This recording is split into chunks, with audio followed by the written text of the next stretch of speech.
想问大家阳了以后有咳嗽很久的吗？我自从阳康了以后，已经咳嗽了差不多2个星期了，每天就声嘶力竭的咳嗽。昨天晚上咳嗽到吐了，吃了药也不管用，去医院看了也不管用，哎呀还反胃。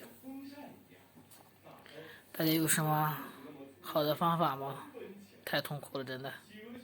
今天晚上吃炸的火腿肠、桃子跟煮的毛豆。今天晚上不做饭了，好累。我买了点调料、蘸料，这是淀粉肠，5块5毛9买了5根，然后自己煎一下。哇，我现在脸好黑呀！